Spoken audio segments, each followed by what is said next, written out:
بسم اللہ الرحمن الرحیم۔ السلام علیکم ناظرین، کیسے ہیں آپ؟ امید ہے آپ سب خیریت سے ہوں گے۔ اگر آج آپ لوگوں نے درود پاک نہیں پڑھا تو برائے مہربانی درود پاک پڑھ لیجئے۔ جذبات میں شدت، قسط نمبر 3۔ گاڑی تھوڑی دور لے جا کر زاویار نے بریک لگائی اور زین کو بہانے سے گاڑی سے اتار دیا۔ زین ٹیکسی کروا کر چلا گیا۔ زاویار نے گاڑی سے یو ٹرن لیا اور گاڑی اسی سڑک پر ڈال دی جہاں سے ابھی وہ آیا تھا۔ گاڑی تیز رفتاری سے چلانے کے باعث ان دونوں کے گھر پہنچنے سے پہلے وہ ان کو جا لیا۔ اس نے گاڑی پچھلی گلی کے اختتام پر ہی روک لی۔ سامنے ہی تھوڑے فاصلے پر ثنا میرال کو تھامے گھر کا دروازہ بجاتی نظر آئی۔ وہ گاڑی میں بیٹھا دیکھتا رہا۔ تھوڑی دیر میں وہ گھر کے اندر داخل ہو گئیں۔ زاویہ نے گاڑی سٹارٹ کر کے اس گھر کے باہر روکی۔ کافی غور سے اس گھر کو دیکھتا رہا جس کی حالت بہت خراب تھی، پھر ایک دم گاڑی تیزی سے آگے بڑھا دی۔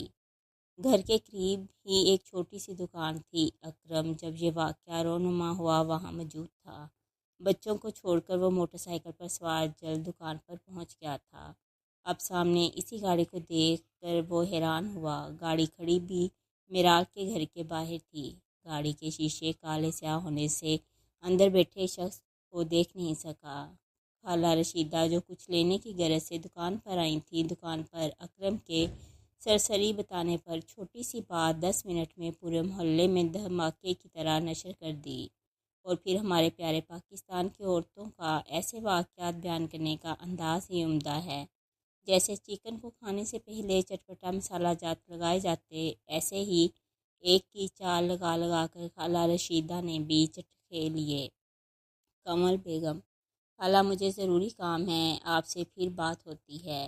خالہ نے ابھی اور بھی گوہر افشانیاں کرنی چاہیں جسے کمل بیگم نے مدھم لیکن سخت لہجے میں کہہ کر ناکام کر دیا اور انہیں یہاں سے چلے جانے کی نوید سنائی۔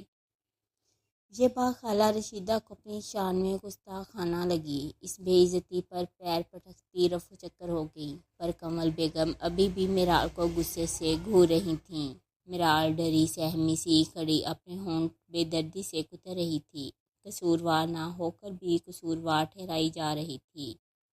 اب تو ثنا بھی ڈری ہوئی میرال کو دیکھ رہی جس کی حالت اس سے چھپی نہ تھی۔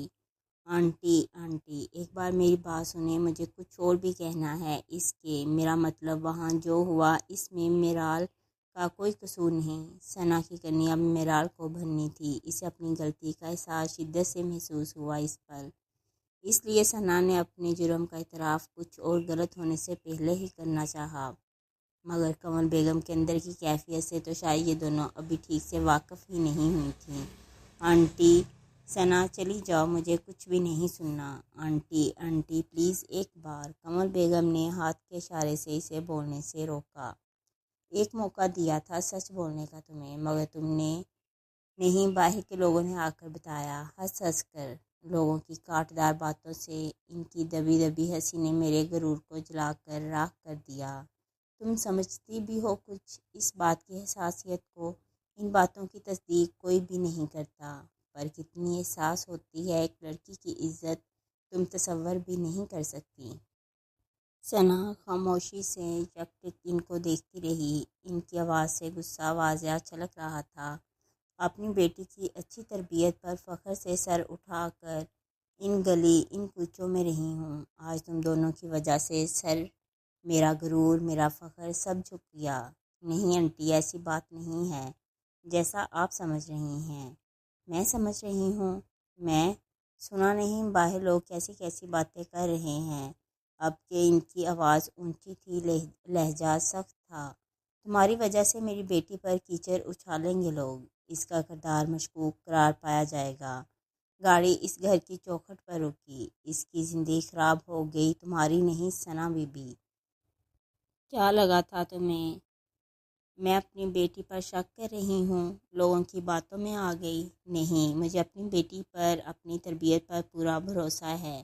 ثنا نے ان کی آنکھوں میں نمی سی اترتی دیکھی۔ یہ آنسو کسی غم دکھ کی وجہ سے نہیں، بلکہ خوشی کے، یقین کے تھے۔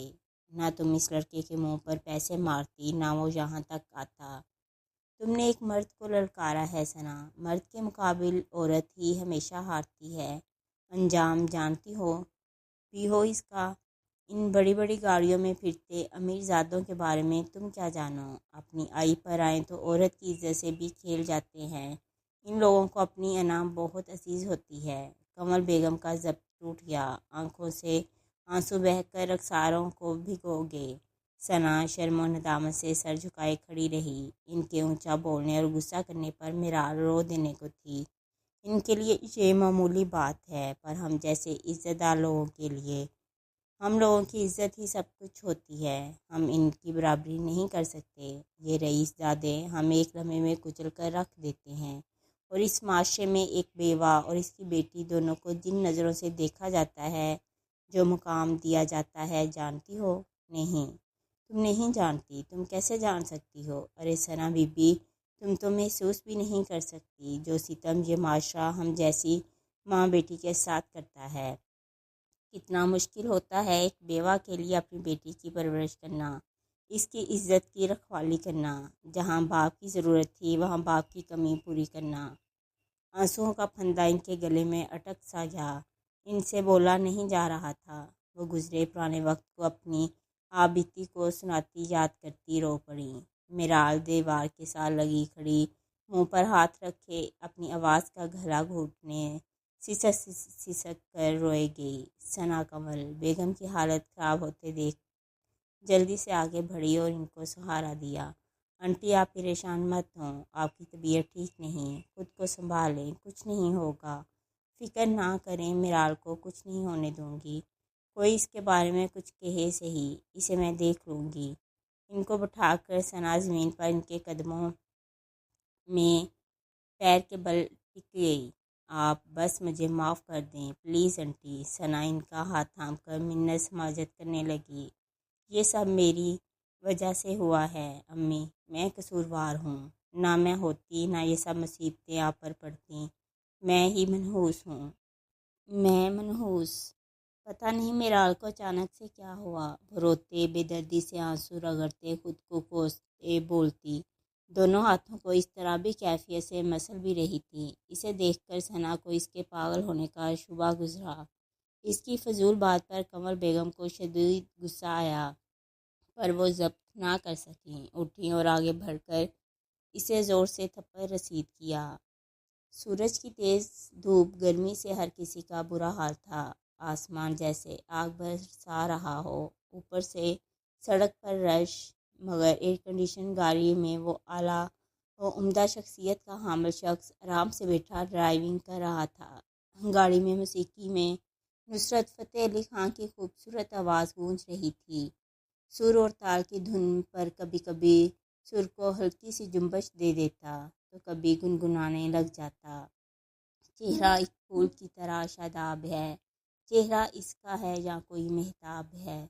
چہرہ جیسے غزل، چہرہ جانے غزل، چہرہ جیسے کلی، چہرہ جیسے کنول، چہرہ جیسے تصور بھی تصویر بھی۔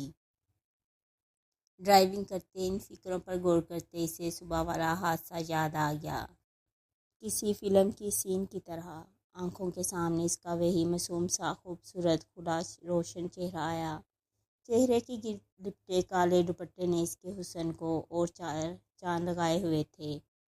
زاویار کو اس کے چہرے کے نقوش ایسے ازبر یاد تھے جیسے حفظ ہی کر ڈالے ہوں۔ یہی سوچتے سوچتے اچانک اس کی غیر حاضر دماغی کی وجہ سے گاڑی کا ایکسیڈنٹ ہوتے ہوتے بچا۔ اس نے فوراً اپنا سر کو جھٹکا اور پوری توجہ سے ڈرائیونگ کرنے میں مصروف ہو گیا۔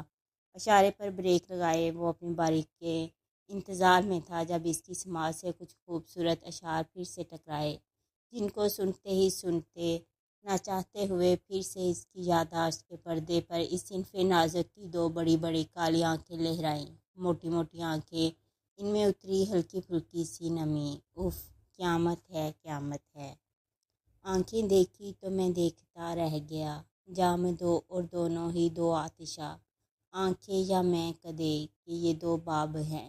آنکھیں ان کو کہوں یا کہوں خواب ہیں، آنکھیں نیچے ہوئیں تو حیا بن گئیں، آنکھیں اونچی ہوئیں تو دعا بن گئیں، آنکھیں اٹھ کر جھکیں تو ادا بن گئیں، آنکھیں جھک کر اٹھیں تو قضا بن گئیں، آنکھیں جن میں قید آسمان و زمیں۔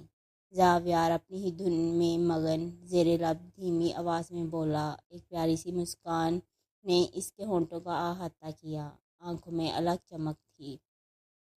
وہ کم کم ہی مسکرایا کرتا، اب بھی خود کے بے ساختہ پن پر حیران ہوا۔ گاڑی کے شیشے پر نظر ثانی کی تو ایک دم ہی مسکراہٹ سمیٹ لی۔ یہ مجھے کیا ہو گیا ہے؟ اپنے آپ کو خود ہی سرزنش کرتے ایک احتیاطی نگاہ چاروں طرف گھمائی۔ یاد آنے پر اپنی جیب سے موبائل نکال کر نمبر ملایا۔ تھوڑی دیر بعد دوسری طرف فون اٹھایا۔ ہیلو زین، میں تمہیں لینے آ رہا ہوں۔ ہاں ہاں ٹھیک ہے سب۔ نہیں، دادا جان کو کوئی ضروری کام ہے، اسی سلسلے میں۔ حویلی میں، اوکے بائے۔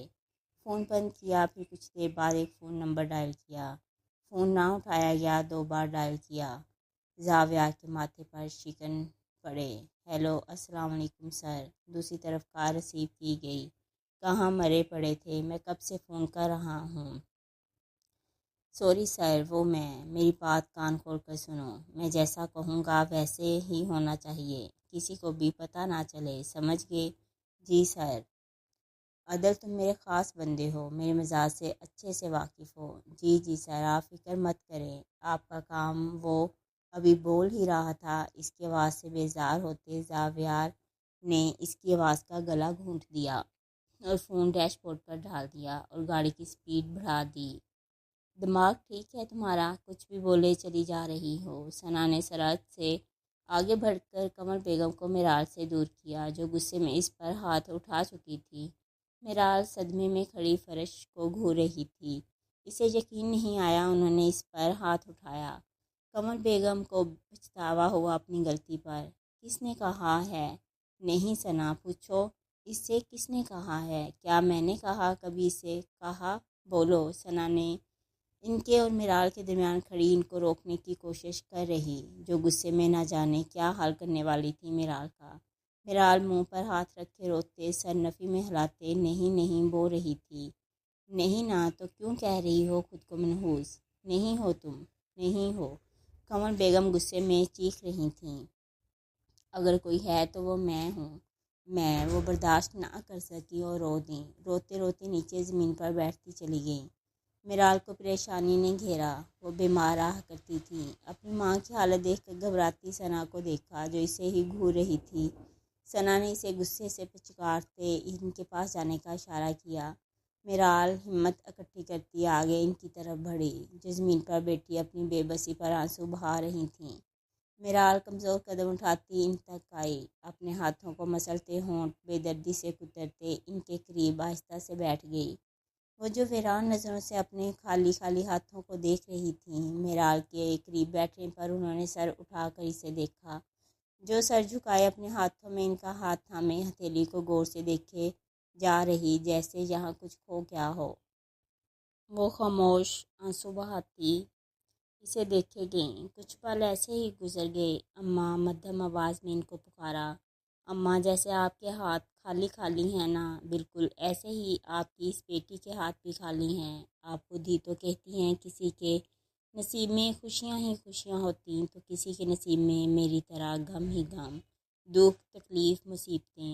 رونے کی شدت سے میرال کو ہچکیاں لگ گئیں۔ اس سے ٹھیک سے بولا بھی نہیں جا رہا تھا۔ آپ کی بیٹی ہوں، آپ جیسا ہی نصیب ہے میرا، آپ جیسی ہی قسمت لائی ہوں، کچھ الگ نہیں ہے میری زندگی میں بھی۔ وہ ایک ہاتھ سے ان کا ہاتھ پکڑے، دوسرے ہاتھ کی انگلی سے ان کے ہاتھ کی لکیروں پر پھیرتے بول رہی تھی، لہجہ ٹوٹا ہوا جس میں مایوسی ہی مایوسی بھری ہوئی تھی۔ وہ کہتے ہیں نا، جیسی ماں ویسی بیٹی، یہ کہتے آخر میں تمسخرانہ مسکرائی۔ قمر بیگم نے اس سچ پر آنکھیں بند کر لیں۔ منحوس میں ہوں یا آپ، بات تو ایک ہی ہے نا۔ اس کو اپنی آنکھیں جلتی محسوس ہو رہی تھیں۔ آپ کہتی ہیں دعا کیا کرو، اپنے لیے، اپنے نصیب کے لیے۔ دعائیں قبول ہوتی ہیں، دعائیں تقدیریں بدل دیتی ہیں، دعائیں یہ کرتی ہیں، دعائیں وہ کرتی ہیں۔ وہ آخر میں سر اٹھاتے، نفی میں ہلاتی ان کی آنکھوں میں اپنے